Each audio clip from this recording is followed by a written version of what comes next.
Initially this morning, the government line was that a proposal that talks could be held over 5 days, with the government suspending its imposition plan for that period and the BMA suspending any further talk of strikes.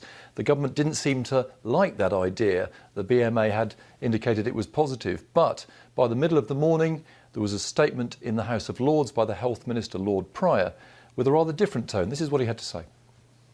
My Lords, my right honourable friend, the Secretary of State for Health, will write to the Academy of Medical Royal Colleges later this morning, explaining that we are willing to pause introduction of the new contract for 5 days from Monday, should the Junior Doctors Committee agree to focus discussion on the outstanding contractual issues, namely unsocial hours and Saturday pay.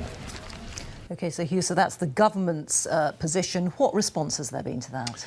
Well, I think people have been surprised and quite encouraged, those who want to see this dispute settled, because they've now said that they would go into talks starting on Monday. Certainly the senior management of the NHS has been very anxious that people get round to the table. And here's a reaction from Rob Webster of the NHS Confederation. This is a really positive development. I think it creates a safe space for the right conversations to happen that might get us out of this dispute. How confident are you that it can be resolved over these 5 days?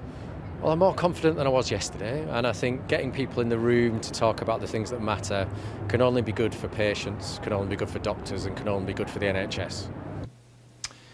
Now, the interesting thing is that we haven't had a response yet from the BMA. They haven't said whether they are prepared to go into talks on these terms that the government have set out, that they would be prepared to focus, but only really on issues like unsocial hours and Saturday pay. So we need that response before we can be sure that these talks will go ahead. And Labour has come in and said, well, this is a welcome move by the government, but the Health Secretary shouldn't be placing restrictions and caveats on the talks process. So I think there's still more to develop as the day goes on.